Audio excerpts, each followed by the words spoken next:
education. We really need to try and stay abreast of the latest developments, start including it in our practice. And then when a crisis like this hits, I think Jannie is a great example of this. Just saying that you can continue as you have been teaching before, because you've been including online teaching long before it was necessitated to do so. And that's a big lesson that we need to learn from this going forward. Like, let's stay abreast of the latest developments and include that in our teaching so that we don't get caught with our pants down in the future. So, do you think we'll be teaching very much differently after this? I think I asked you over Twitter, what do we kind of see teaching looking like in the next year? And I think you said very similar, but I suppose now it seems like I think we're very much going to incorporate this fourth industrial into our everyday kind of teaching and how we do things. And I might even take a lot of things firstly over MS Teams or Google Classrooms versus it being handed into me, I think, in person or live. It might even make things easier, I guess. Yeah, well, it definitely showed us what the online capabilities and online teaching is capable of, and we definitely saw where online teaching is going to assist teachers and make their lives easier when it comes to assessment or like submitting assignments and stuff like that. Teachers' whole frame of mind or frame of reference with regards to the old way of doing things and the possibility of doing things, they've been exposed now, things that worked for you during this time, and that'll inevitably shape your teaching going into the future. Yeah, that's true. And I know, Jannie, you're also quite big on your whole like digital learning and e-learning, I think. I remember when we were with you, I think that was very much the case of like, well, how can you take maybe your practical teaching experience in real life and put it digital or e-learning? So you're probably quite fond of, the way things are going right now. I am, but I'm also interested in how you're handling the situation, Marie. How do you present your classes? And just tell us, I'm just interested because, I always want to inform my students of how things are done in real life situations. So what are you doing? Okay, well, we personally on MS Teams, and so very quickly after that April Easter holiday, we had to very quickly learn how to use MS Teams, get all of our classes and everyone onboarded onto MS Teams. And then it basically just comes down to, okay, fine, is your whole class in MS Teams? Okay, perfect. Who's not in MS Teams? Because I suppose we've had to accommodate for those with connectivity issues or who's able to, or who's, got data issues, whatever the case is. So we've been using MS Teams as pretty much our main platform, and you probably know what Class Dojo is, I'd imagine. You familiar with?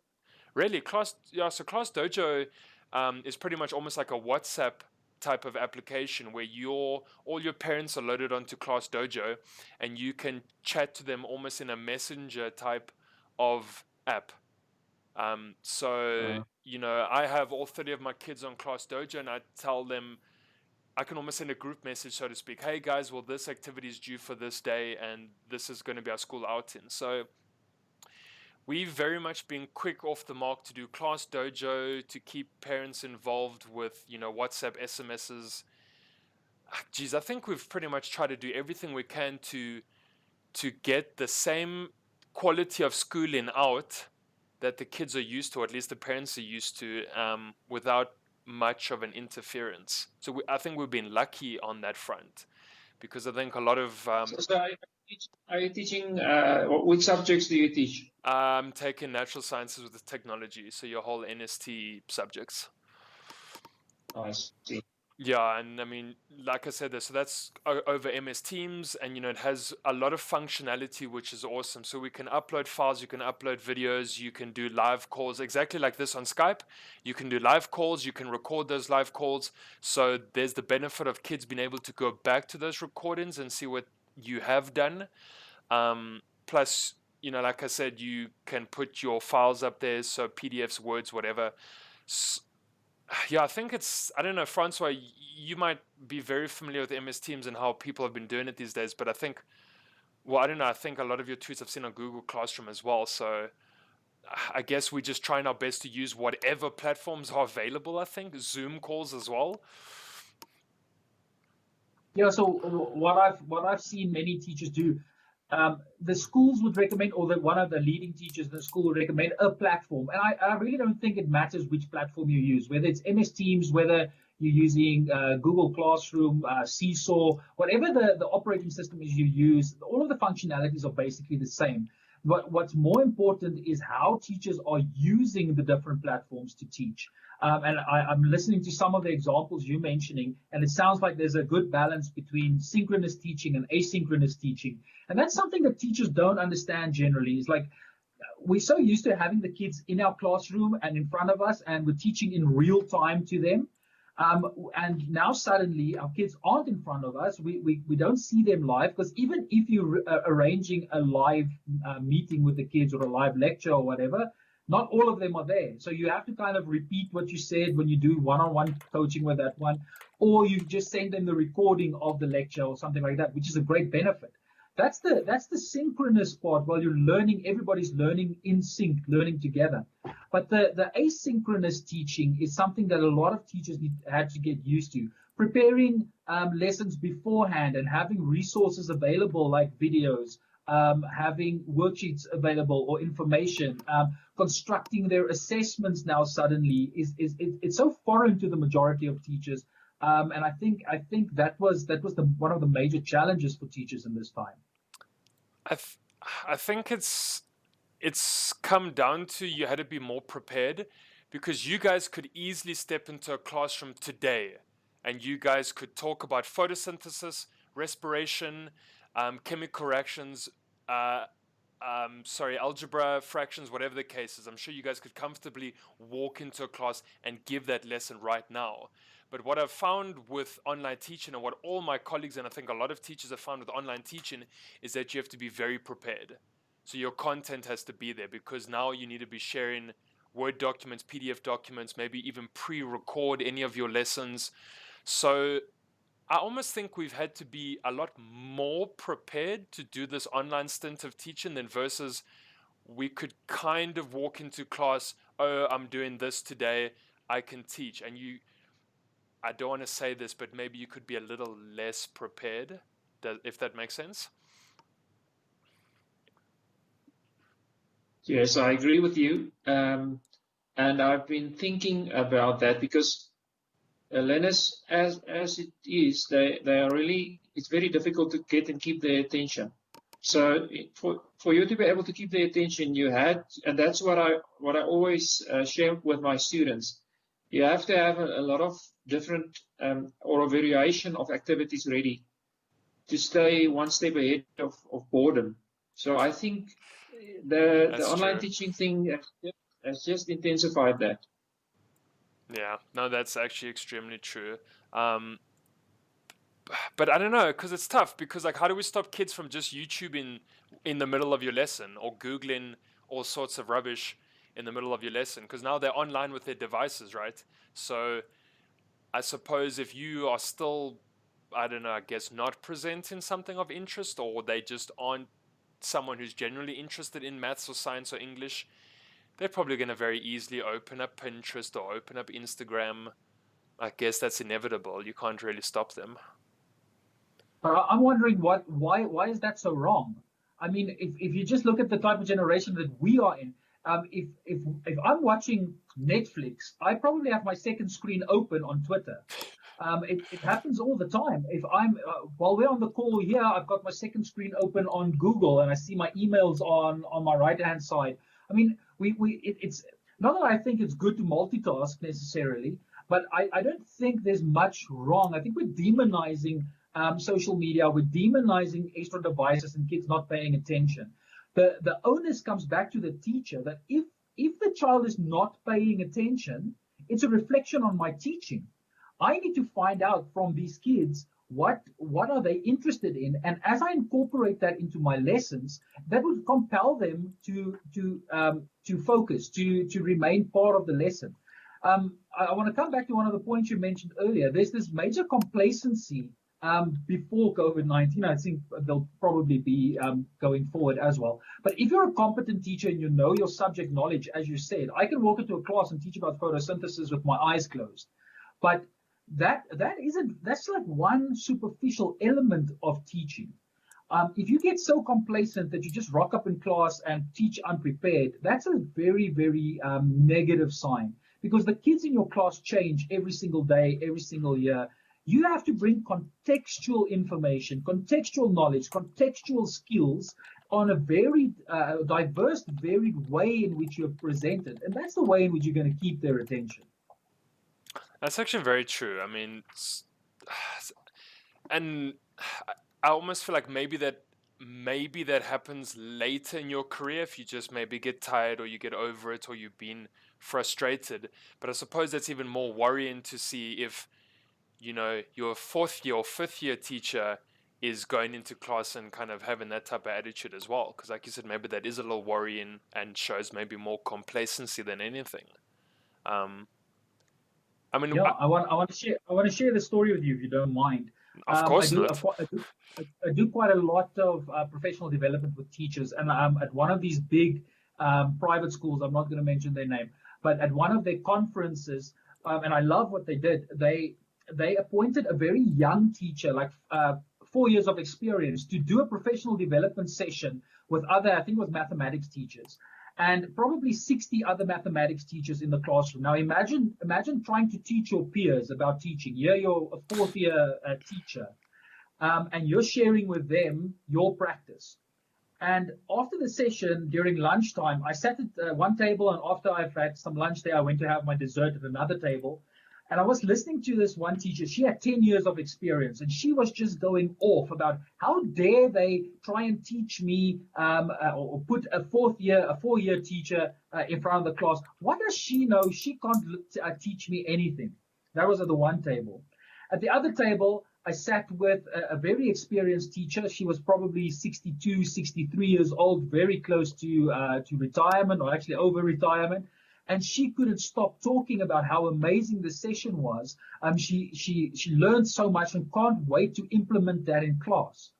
So it's not necessarily an age or an experience thing. It's a mindset thing. Here's this one teacher who doesn't really have to, or most people would excuse her for not improving her practice after 30 years in education. And she's still like, I want to improve every single day. I can learn from other people. So it's more a mindset thing towards professional development. Yeah, that's actually very true. I mean, even when we have certain, I suppose, workshops or conferences, or people come and they show us Kagans or some type of global competencies and what you guys can do in your classrooms, there's very much the attitude of roll your eyes, I don't want to learn anything more. But at the same time, I think on the reverse of that, and I really want to bring this up, is that sometimes a lot of this information or knowledge is very theoretical, and sometimes I don't receive practical tools to use in the class. You're just telling me the theory of why it's amazing. And I mean, I think both you guys, having studied quite far into education, might be able to tell us and the viewers that are going to come sometimes why a lot of these workshops are very theoretical on Kagans and that type of stuff, and sometimes why the practical tools are sometimes left at home. Because you can tell me to do shoulder face partners, or you can tell me that it's great to have talking chips or whatever the case is, but show me how it works. Give me a physical tool. I think just sometimes don't make things as theoretical, because teaching is not theoretical. It's sometimes very practical. I have to step into a classroom with 30 learners. I want to know how I can use one of those ideas to have an amazing lesson, versus you've just come and done a 1-hour workshop on something that we might never use. So I think there's good to it, but I also think there's that side of it where I want to leave with a very practical tool and not just have a theoretical workshop from you, if that makes sense.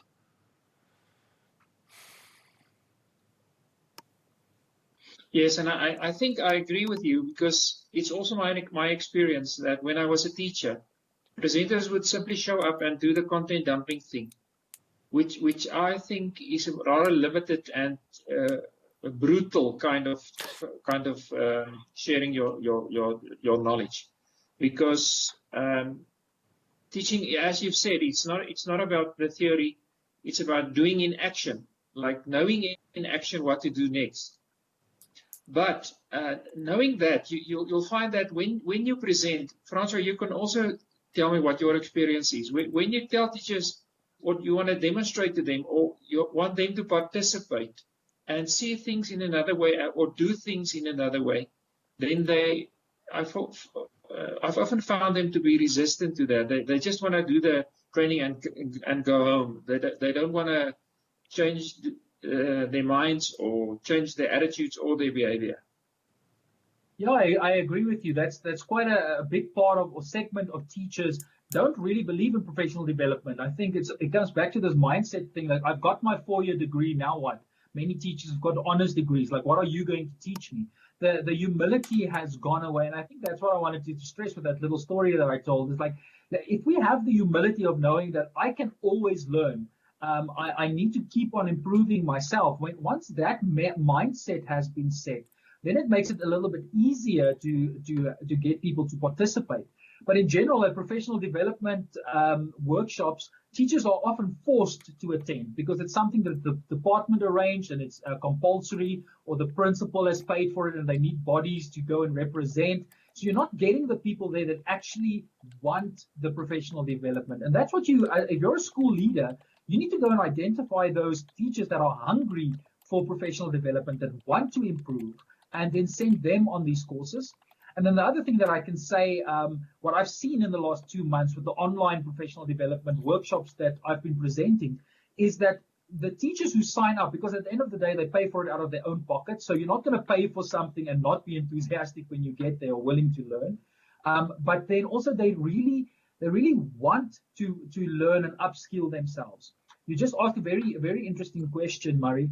For the theory practice divide.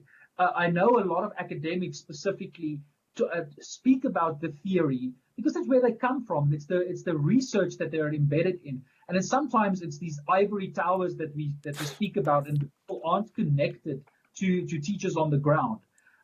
So I still believe that research is important. The theory is important. It's important that teachers understand that, but you can't only focus on that. Show them the relevance of the theory and give them something practical. So in all of the professional development workshops I've done so far, is I'm teaming up with practicing teachers, people who are actually showcasing what they are currently doing, and what I'm providing from my side is the academic support, in the sense of, the theories that come with it, but also maybe the relevance of why it's important to use a specific platform or a method. Yeah, and I think just kind of showing teachers how you can use it as well, because we might step back into that class, this isn't applicable for maths. Yes, it is. This isn't applicable for EMS. Oh, no, wait, this is how you can do it. So very often they can come to these courses and tell you, okay, this is how you do grade 4 history or social science. This is how you do grade 5 fractions. But then you get your FET teachers who sit there and say, okay, how can I use this in physical science? How can I use this in history? And sometimes they don't differentiate between the phases, and they pretty much will get kind of the whole intermediate, senior to FET phase in that one workshop. And then your kind of presenter gives a lot of examples where they say, this is how I can do grade 6 social science or fractions.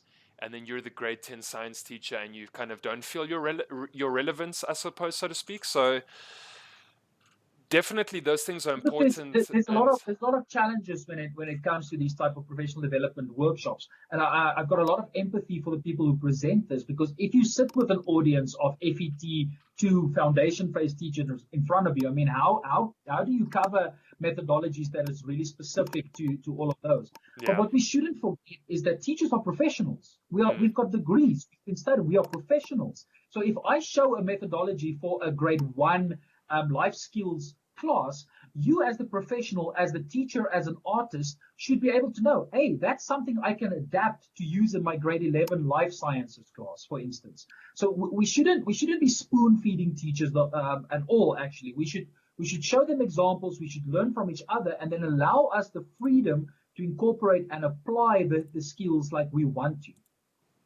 Yeah, that's actually very true. That's probably a bit of my short-sightedness.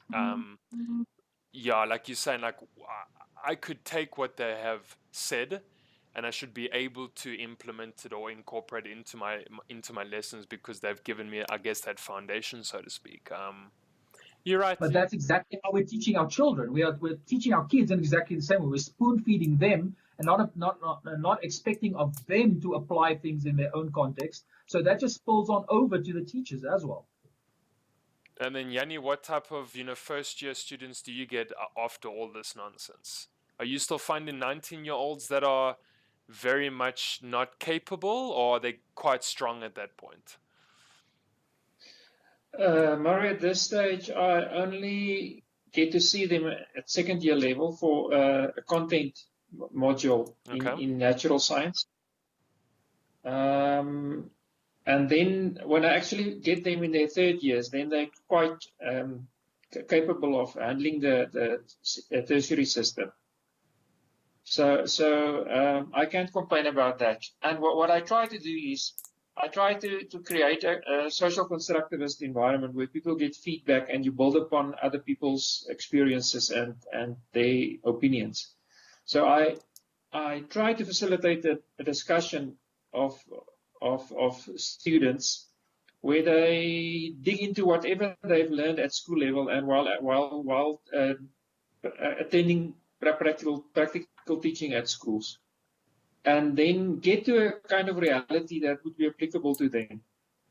Because what I just want to refer quickly to what Francois said, and you also, Murray. I think teachers are teaching in a kind of environment created by the CAPS document, which is very limiting. And they have pace setters and they have annual teaching plans and they've got structured assessments and everything. So I think that's also a contributing factor of why we're struggling for them to incorporate new things. They know this week they have to do the endocrine system. They do the content dumping thing. It's a behaviorist kind of environment. And what you want to tell them about that, they know what to teach and how to teach. And if they don't do that, they'll be punished or they'll be reprimanded or they'll look like not capable of teaching grade 12s or whatever. Yeah, no, that's, and yeah, I mean, I don't know if you guys, how much experience you guys have, say, between a private and a public schooling environment. I don't know what's your guys' opinion on kind of CAPS versus IEB, and is there higher order thinking that taught at the IEB level versus that might not get taught at a public school level, or maybe at a public school level it's only a matric thing to get higher order stuff versus, say, grade 9s already of IEB are getting kind of higher order stuff? I don't know, Francois, maybe if you can weigh in on that. Do you find there's a big difference between what we're doing with public and CAPS and how IEB and, say, a private institution is teaching their kids from a very younger age? What's your feeling there? I don't want to generalize, because you get excellent public schools and you get atrocious private schools and vice versa. No, true. So it comes down to the school itself. But if you look at the major difference between a public school, I would almost say all the public schools are using the CAPS curriculum. And remember, the curriculum is only a policy document. It gives guidelines on what should be taught and the values of the curriculum. It's the implementers, it's the teachers that have to follow through on that. Whereas with IEB or with Cambridge or some of the other independent institutions, the curriculum is maybe shaped differently, but at the end of the day, it comes down to the pedagogy of the teacher. It's about their own teaching philosophy. And unfortunately, our country has systematic issues in the fact that we're coaching for the exam. We've placed this major overemphasis on the grade 12 results because we think everybody should go to university. So we are over-focusing on assessment, and we're just coaching for the exam. That's what's happening from grade 1. We're trying to get people ready to pass grade 12. And that's not what education is supposed to be. We need to get people ready to live their lives and prosper as human beings and not just get into university. So how would you guys get rid of maybe that old school mentality of study for the test, write the test, pass, get matric, go to university? Are we setting up our kids for failure in some sense, or are we not giving our kids enough life experience, or where do you think what do you think our flaws are, and where do you think we can improve? Like, I mean, are we kind of setting up the next generation of kids and future adults? Are we kind of doing wrong by them in some sense? I think our current education system, it's a really poor one, but it's the only one we have. And at least it's functioning properly, at least, or that was before COVID. So, yes, we've tried the outcomes-based thing. It didn't work. So now we're in the behaviorist kind of environment, and we are just pushing people to get test scores and everything. But I don't know. Yes, I'm honest. I don't know what could work on a similar scale than our current system. No, I agree with you. I think the education system as it is absolutely flawed, but I think that's a global challenge and not just a South African challenge. The entire education system is set up in a way to produce factory workers. Even if you just look at the way in which we set up our classrooms, it's exactly like 20th century factory style of setup. And we're not living in that world anymore. If we really want to educate somebody, just let's use the silly example. Google can teach you all the content. Everything you need to know, you can get on YouTube, you can get it on Udemy, you can get it on all of these online courses. I mean, why should I take an entire year to pass a grade when I can do a 6 weeks course on a specific module and get that over and done with and show my competence in it? And we're seeing large companies, Google, Facebook, Tesla, these guys are not even looking at your degrees or qualifications whatsoever. They want to see that you can do something. And I think that's the lack of education globally, is that we're not focusing on outputs, but skills and values are really underemphasized. And we're like so totally focused on content when you can get that content anywhere. Well, that's true. I mean, talking about, say, Google courses there, Francois, I've personally looked into a digital marketing and a social media marketing course on Google, where it's 40 hours of, learning about website design and, putting your business online through social media and digital marketing, and they'll give me a Google certificate. Now, that's not any type of university certificate. It's not a degree from Wits, UJ, Korfsies, or UCT. But do you guys think that we are heading towards a space where that Google certificate could be quite relevant? Do you want to get your certificate just so that you can go and brag and say I'm Google certified, or do you actually want to show people, look, here's the website that I built? Which one of the two is more important? Probably building the website. Exactly, and that's the output driven way in which society and industry is working. People are no longer, because let's just look at some of the horror stories that we saw in our own political circles the last few years. You can bullshit your way to the top. You can, because you can forge your degrees. It's simple. You can do it. But when it actually comes down to doing the work, that's more important than anything else. Yeah, no, I mean, that's extremely true. Like, I suppose we look at all our state-owned entities and everything that's happening around us, and we think how incompetent people are, right? And even, I guess, I don't want to get to the point where I'm, say, insulting people that are ministers of our country and in these positions, making the very important decisions that we have. But sometimes I wonder, have they ever been teachers, or have they ever been in the trenches doing hard work and then make these policies, and we wonder, well, why the hell would you make that policy? Have you ever been a teacher? Do you understand how we feeling? And I think one of the tweets that got put out was the new amended the new amended calendar, and someone had said, well, wow, how out of touch are these guys? Because our first real break comes in September, or even the 23rd of September, and we get in work to the bone, but you might not have, say, ever been a teacher or a varsity lecturer, yet you're now, I guess, let's call you the Minister of Basic Education. I guess, yeah, I don't know, like sometimes you get appointed to positions without having gone through the real crappy work, so to speak. Which sucks, because, yeah, that amended calendar is crazy. Like, very much so. I just want to show you something. I've been drawing the graph of the COVID infections very meticulously over the past 3 months. Okay. And this afternoon, I let me see if I can show it to you. Sure. Can you see it? Yeah. Just flip your screen and we'll take a look. Do you see the graph that I want to show you? Yeah, we can see it. Can you see the purple arrow? Just go down a bit so we can see your actual graph. Yeah, perfect. Yes, is it? Yeah. Yes, that's where they closed the schools, and then the red arrow is where they opened the schools. Okay. Like, because you're a biologist, you'll know about the J curve.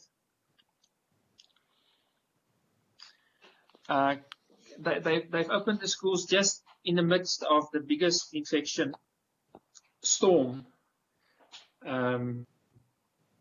Just when it started, they opened the schools. So I'm not sure that was the right decision. So, but then, okay, so Jannie, then my question to you off that is, are there advisors or like specialist advisors that are telling these guys, you've just opened school at the peak of this thing? Like, why, where is that civilian advisor who is a doctorate of science, a doctor in science, who says, guys, we can't open schools right now. We're at the peak. So you sitting at home and you're making that up over the last 3 months and you're doing it for yourself. But, no one comes and says, well, hell, Mr. Pretorius, why, don't you advise us to why the hell we should be opening schools right now at the peak of this thing? I think what? So 38 schools have already closed since, guys? Is that correct? So, 38 schools have closed and we've barely been open. I wasn't aware of that. Have they closed because of Corona? I think so. I don't know, Francois, have you heard anything on that? I'm not up to date on the latest figures on schools closing down. I have heard that some of the MECs have mentioned that there are schools. I think when they did, I think it was on Sunday that the minister had a session where they mentioned there are a few schools that have, or basically not opening because they have got staff infections. But I'm not entirely sure, like as of this moment, exactly how many schools have closed down. Yeah. I just think the challenge is, number one, I don't want to be the Minister of Education. I don't want to make these decisions because you can't be right. There's no way. You're gonna be wrong in so many people's eyes. The point being, to your point, Murray, is that our minister said, because they asked her, who are advising you?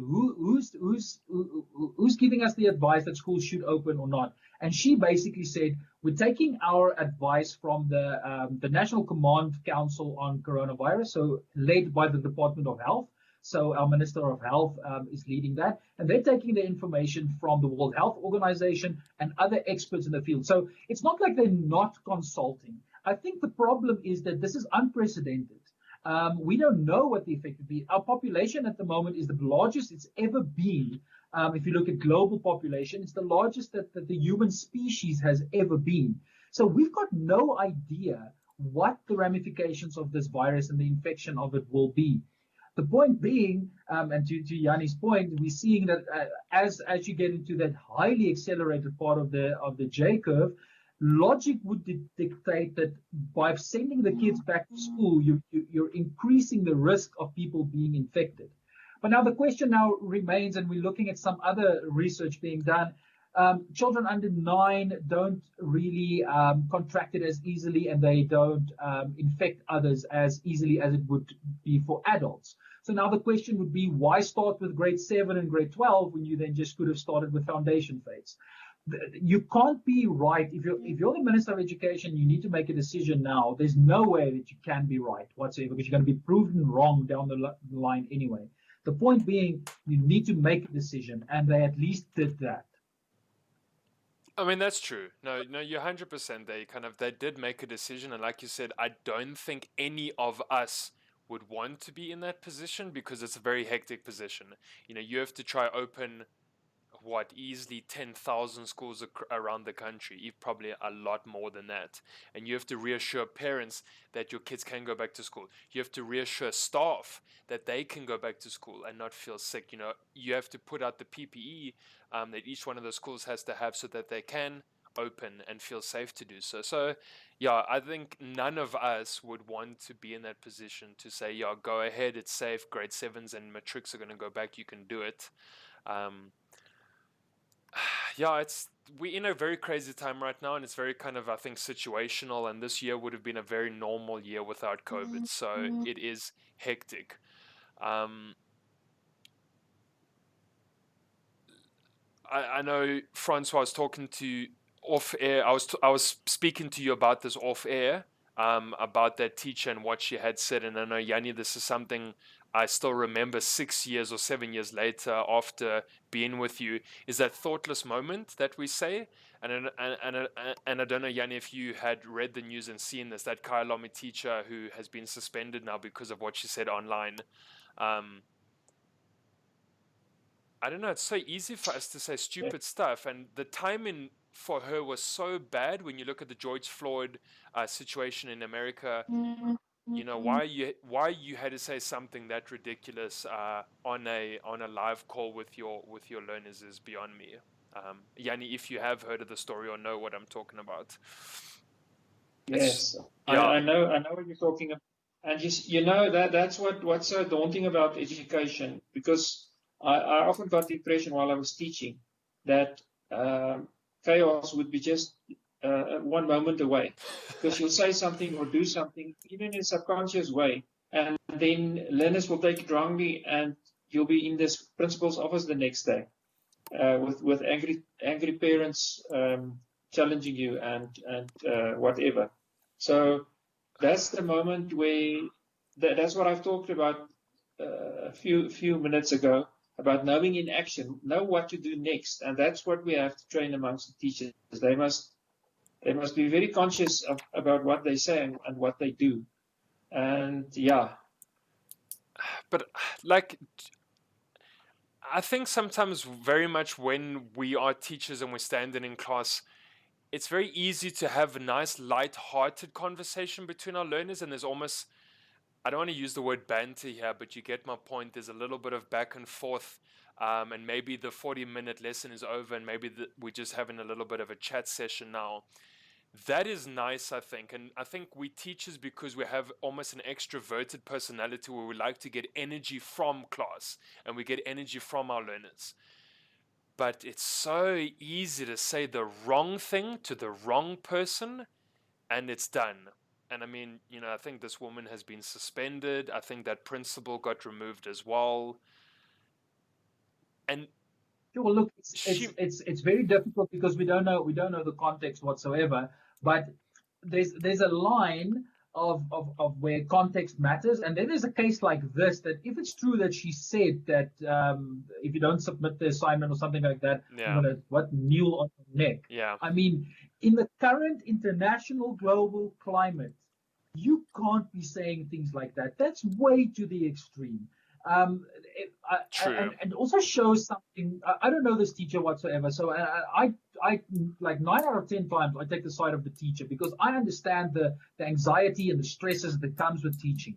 But you know what? Once we are placed under pressure, our true personality, our true characters comes to the foreground. And if you've got a discourse of violence and you've got a discourse of what's the word? Yeah, a discourse of violence, it'll come to the fore. I know so many colleagues, and I think I've caught myself saying this so many times in front of the class. Ach man, ek sal vir jou klap, man. I mean, that's actually such a violent discourse if we think about it. It doesn't come from humility. It doesn't come from kindness. It comes actually from a very dark place. If that's our way in which we want to control our chaos, it's not a very healthy way of doing that. But saying something as insensitive as this, whether it's in jest or not, was a major mistake for this teacher. Yeah, I mean, yeah, I agree with you. But then I actually now want to follow up with a nice question, Francois, and even for both of you, is that what type of screening do you think we should be doing for teachers? Should we have any criminal record background? Should we have hardcore psychological screening?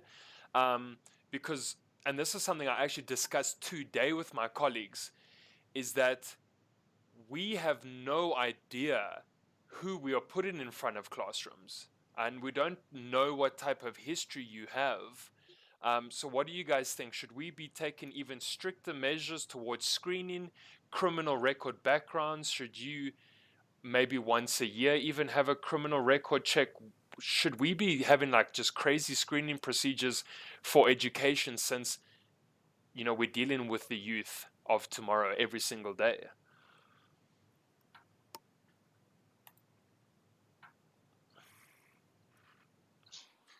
Yes, I'll come in there. I think we should have, because especially now at the Kofsis, we have more than enough students like wanting to be teachers, and they apply for the available positions at the Faculty of Education.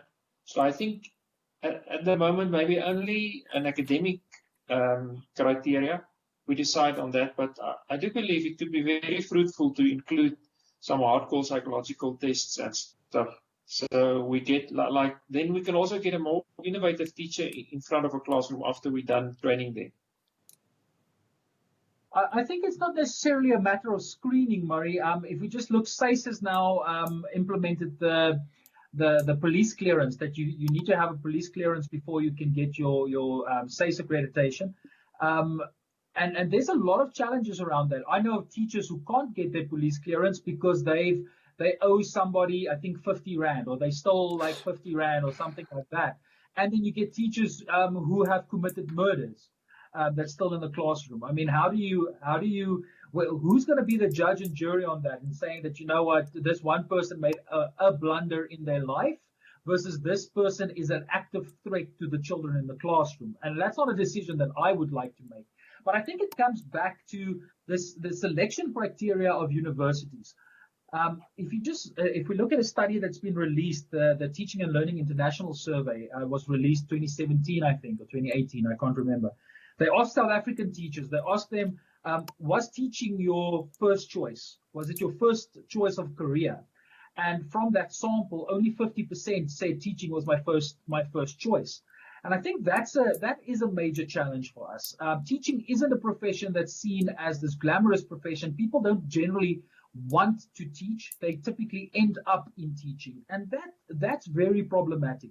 If you sit with people who become teachers because they couldn't go and study something else, they didn't have access to other university degrees, or people told me I should have a degree and now teaching is the easiest degree to get, then you end up with people becoming teachers who don't really want to be teachers. And there, I think, is a lot of the societal issues that creeps in within education. Yeah, I mean, because that's true. So you can obviously do your 4 years at B.Ed and you chose to get into education, or you can get into your PGCE, your NGOS, and do it over 1 year quite quickly. But that NGOS is also really important, because I think we get a lot of specialist teachers. You know, I took accounting, I can teach it now very proficiently, or I did come from a BSc background, I can teach, you know, your biosciences, etc., very proficiently. And yeah, I guess what you're saying, like, it's sad that maybe you didn't firstly choose education, so maybe you're not going to give it your whole heart, I suppose, so to speak. But I guess maybe some of those cases in the PGCE courses, you could almost learn to love teaching versus it being a first passion, I suppose, so to speak. And I don't know, Jannie, maybe you've come across a lot of guys that initially didn't want to do teaching, but they love it after leaving. It's probably quite a mixed, it's, it's going to be a 50-50, so to speak. Yes, and I think, yes, maybe I think it's always been like that, because in the old days, we also had that in our, like we had HDE classes after we done our BSc, the current NGOS or PGCE, and you'll find a lot of unmotivated students there. They just want to do the diploma and get to the school and get a salary. So yeah, it's a very difficult situation, and yes, I think we should have more strict measures to select better students. But at the same time, there's very lucrative things like your Funza Lusaka bursary, right? I get a bursary if I teach, or I apply for it. I can get a job with experience as soon as I finish if they place me. So kind of who are we to hold you back of possibly receiving free tertiary education through a bursary like that because you chose to teach, I guess. But you should remember why Funza Lushaka was created. It's to identify the areas of need within education. For a long time, we did not have enough science and mathematics teachers. For a long time, we did not have enough foundation phase teachers. So these bursary schemes get created to basically fill the holes wherever there are gaps. When you apply for a Funza Lushaka bursary, yes, they do pay for your tuition, but you basically go into science because that's where the gap is. You go into math because that's where the gap is. But I think it's a bigger problem in the sense that we're placing this focus in society on you need to have a degree in order to be successful. The generation above ours, they are very focused on prestige, and very focused on you need to have a degree because that's something we couldn't achieve. That's something that people that prosper have got degrees. And that's not the case anymore. And we should take that focus away. The majority of people in our society should not go to university. They should instead go and follow their passion, go and follow the things that they are interested in, and go earn a living and be much more happy than just getting a degree for degree's sake.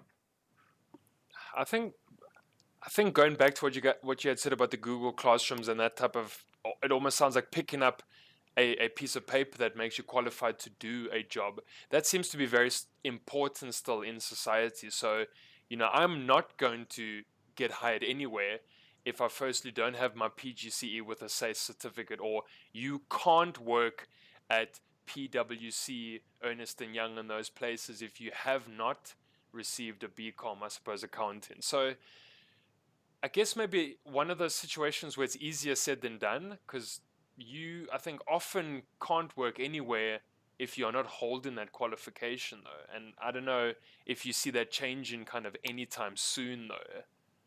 Like, what, the next decade? Probably not still. I don't think so. It's going to take time. It's going to take time, but we can't be perpetuating this. And I think our youth is really showing this.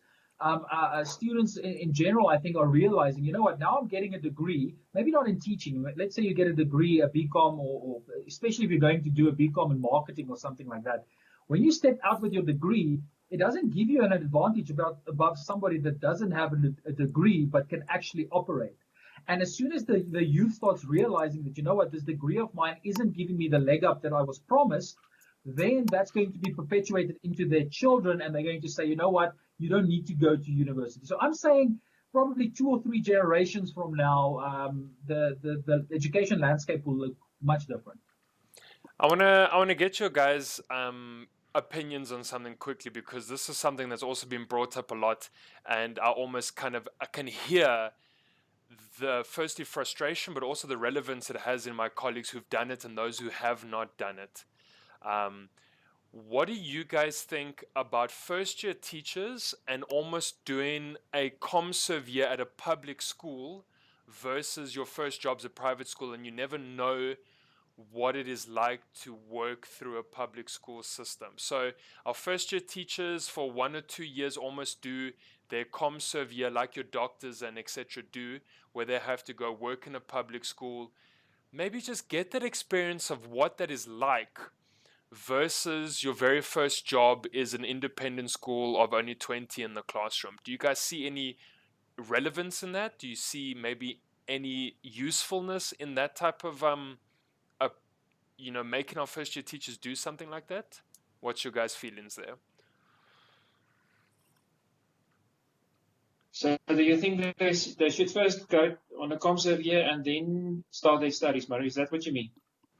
No, so when you pick up your B.Ed or your PGCE, your first job almost has to be at a public school or a government school versus my very first job might immediately be a private school where things are quite nice and comfortable. Because it seems like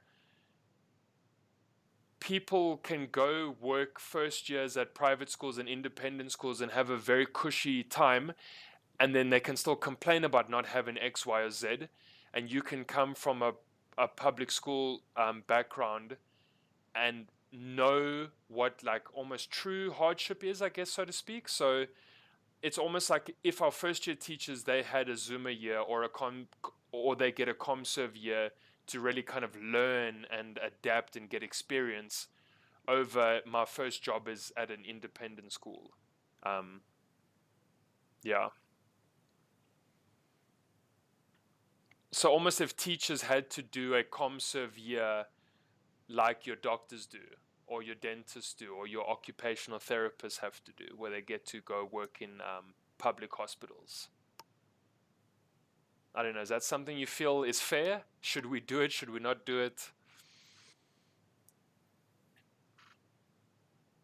You know, I've been thinking, because it's a very interesting question. I think because on our third years, they leave for schools for about 3 months during their third year, and similarly in their fourth year. So as I have been exposed to quite a number of teaching environments, but in the same breath, my daughter she's just stopped studying in 2015, I think, 16. And then she got to a public school where things were really, really, really demanding. And the environment was very disruptive and everything. So she has experienced that. And then she went to an X-Model C school where the environment is quite more conducive to teaching and learning. But now she's very thankful for everything that she gets. So I think it could be a useful thing to ask teachers to first go to teach in a public school, and then you can find another job for yourself. And you, Francois? Yeah, I disagree. No, I disagree. I don't think our teachers should do a ComServe year or a Zuma year.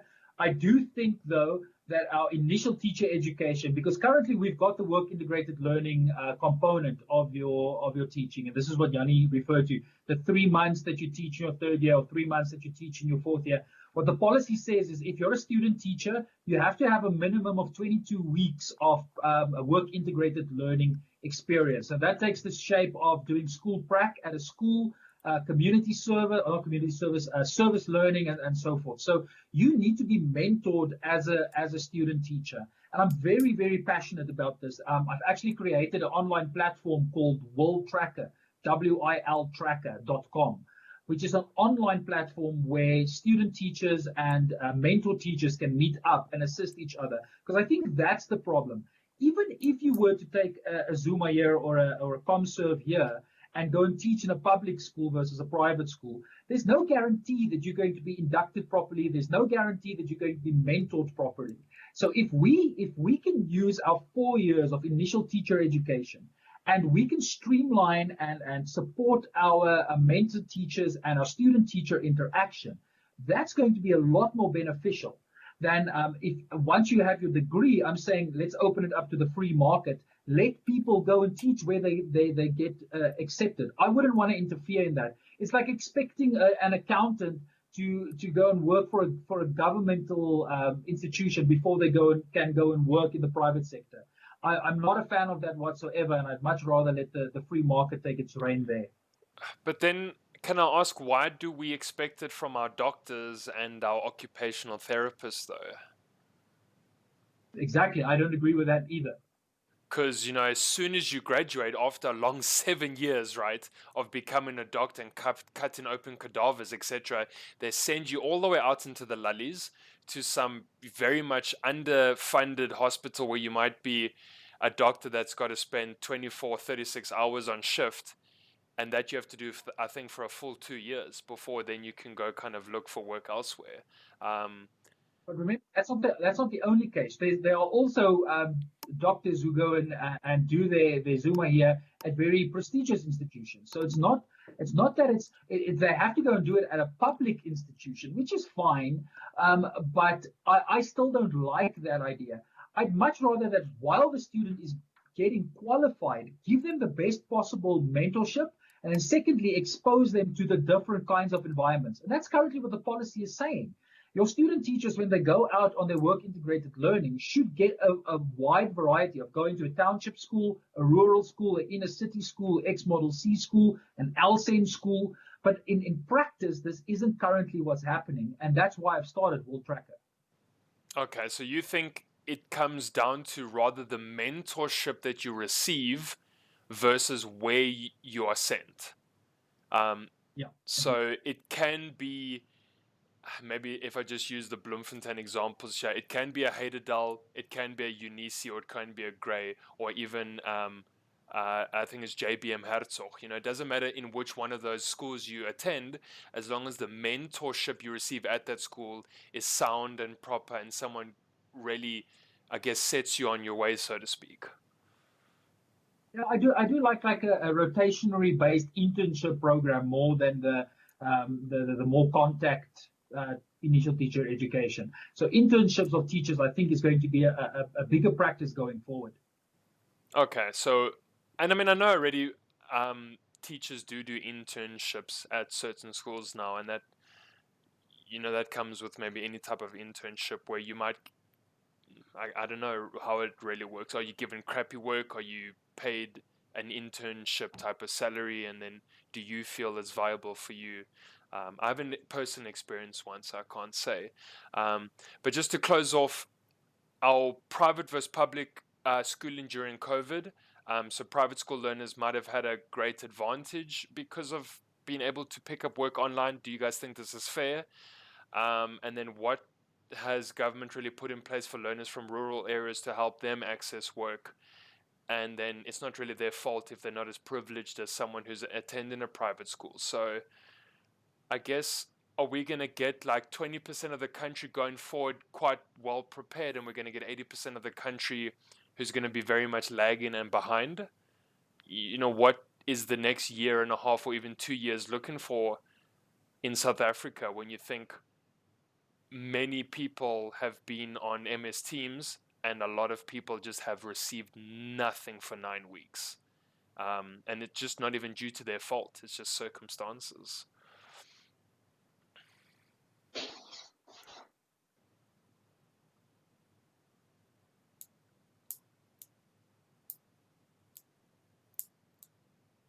Yeah, so we call this the digital divide, and it's really a major challenge in our country. Remember, it's not only the private schools that could have continued online. We've got many X-Model C schools because of the school fees that the parents pay, and the socioeconomic background of these learners and the families. It was possible for these kids to receive still online teaching. But I agree with you. There's this thing that the kids who did receive some form of education the last 3 months have got an advantage above the kids who didn't. And that's going to be perpetuated going forward. And I think that's a major challenge, and it definitely is unfair. What has government put in place? They have put in some programs. They definitely want to reach out on radio programs, TV programs, creating these support programs for content. But unfortunately, it's still not going to reach everyone. And this is, I think, I'm agreeing with our Minister of Education and the fact that we need to get the kids back in schools in a face-to-face modality, because then we can ensure at least that some form of schooling is occurring. Yeah, and I think that's why there has been, the hectic push to get us back to school and get your PPEs in order, because we have, I think, such a large percentage of learners not really receiving anything right now. I don't know, Jannie, what's your feeling there? You're obviously more tertiary based, and you probably have quite a mixed bag of privileged to maybe underprivileged students, but you've got your Blackboard system in place, so maybe you guys haven't struggled as much?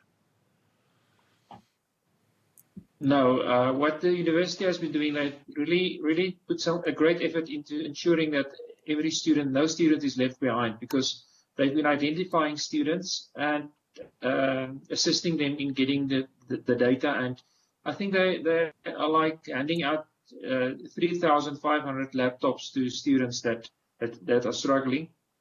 So I think in that way it was important boost in our ability to cater for all the students. But when it comes to schools, I've been amused by the fact that suddenly when schools needed water, government was able to provide them with water tanks, most of the schools. So if it gets to that, I think government is quite able to do whatever is needed to fix our system. The question is just, is there enough capacity? The motivation to get to schools and make sure everybody's got what's needed, is it there? That's what I want to ask. Yeah, and like you said, so they're getting water tanks kind of now in this period of time, but I bet you 6 months ago, even a year ago, if they asked for the same water tanks, it doesn't seem as if they were likely to receive them, I suppose. And we even see these things kind of before elections, and when things get very close to that 3.5 mark, when it gets closer to elections. Now your feed-in schemes happen, now they fix your RDP houses, now whatever, all your rural ablutions and stuff all get fixed up, and all these amenities that we're so used to get almost, I suppose, attended to when it's important, versus the rest of the time it doesn't get dealt with, which is sad, I suppose. Yeah, which is tough. But yeah, I don't know. I guess the next, how long do you guys see this taking place for? Are we still very much going to enter next year dealing with COVID, dealing with PPEs at school, keeping our 1 meter distance, teaching with masks on? Are we pretty much, do we need to get ready for the long haul here? Yeah, definitely. I think this is going to be with us for the next 12 months to 18 months. But I actually think culturally, it's going to be something that's just going to become more and more acceptable, people wearing masks. I don't think it's really going to go away. We've got one comment here. They said that SAB got beer to all 9 provinces 1 week, so it seems you need to ask the right people. I love that comment. It is a bit unfair though. I love that, but remember, it's SAB is a privately run company, and they've got a vested interest in selling the product. It's not exactly the same. It's not like for like with education. Yeah. But I maybe we should get the SAB guys who do their logistics in to do the Department of Education's logistics. I can see that happening. Yeah, kind of maybe what Jannie is saying is, if there's a will, there's a way, or if you have the intention to do it or want to do it, you will get it done. Versus it seems a lot of the time we don't, things that we want to get done that just don't get done because it's not necessary at that point. Are there any projects or anything you guys are working on personally that you can take this time to brag about, advertise yourselves? Is there cool projects we're on, guys? E-learning stuff, digital stuff, platforms? Jannie, anything from your side? Do you have any cool honors and masters projects taken on right now? I've got 2 things in the future. The first thing is I'll be waiting for you to come to me and see me about postgraduate studies. Okay. All right. That's how you know a true academic. Yeah. They get their postgraduate students whenever they can. All right. Cool. I'd love for you to come and see me, and we can write this whole experience of COVID down and see why we can't write an article about it. Okay, perfect.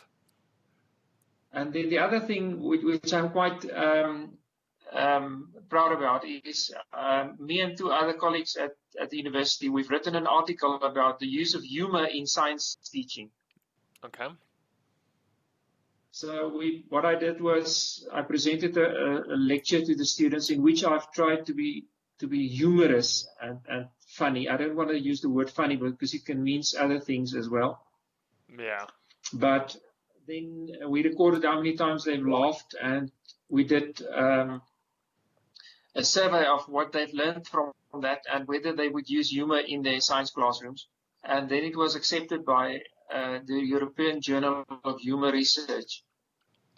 So where could we find that? Do you guys have it published anywhere? Could we read up on this somewhere? I've just sent the final version of the article, so it should be published within a month or so, somewhere in June.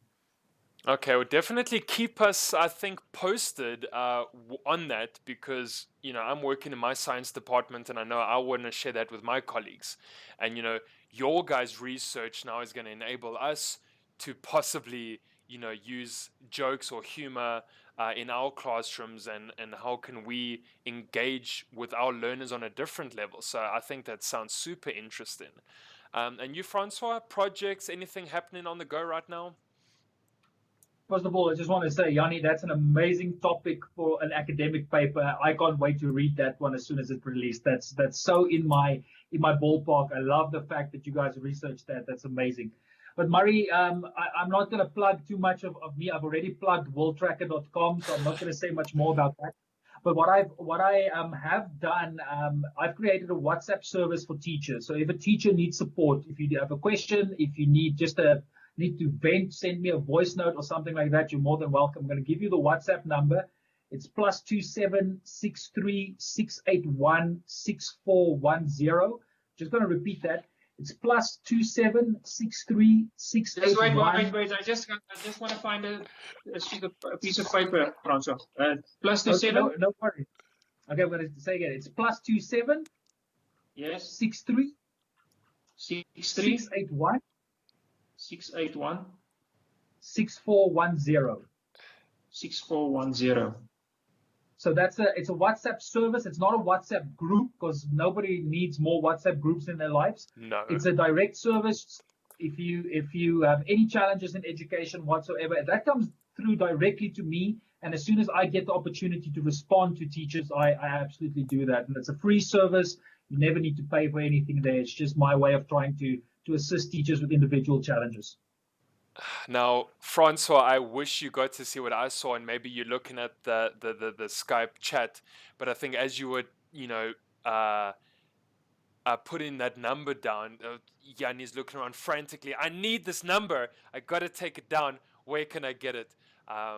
Perfect. So everyone is keen on tools like that, and I think groups like that, so we can all get help from each other, because that's what we need right now. I think is to help each other, to have each other's backs. How can I learn from you? How can you learn from me?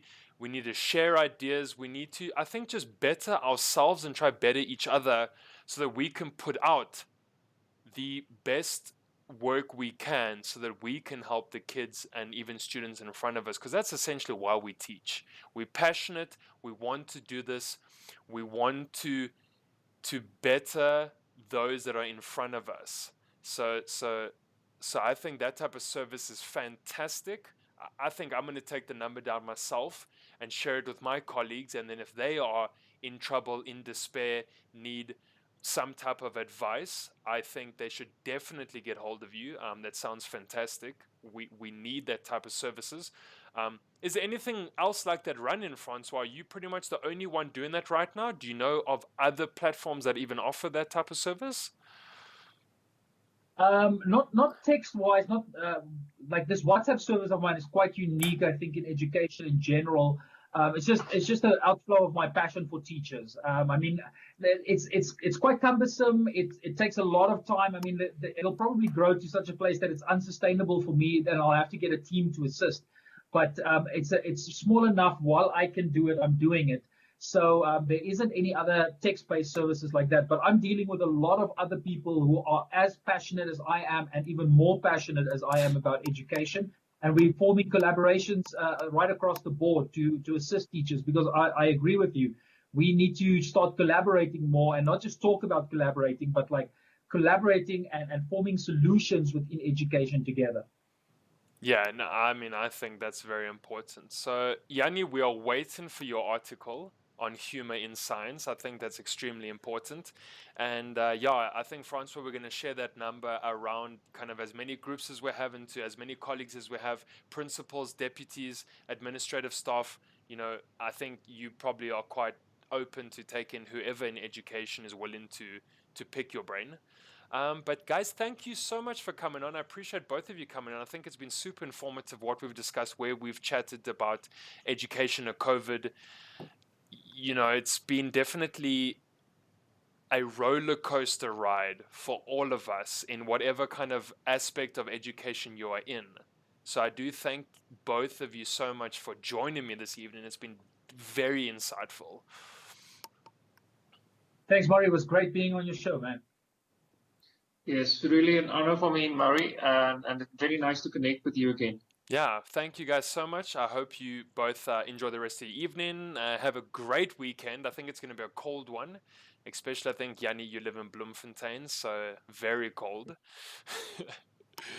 Guys, dress warmly. Please wear all your long johns and 5 pairs of socks if that's the case. And yeah, guys, thank you so much for coming on.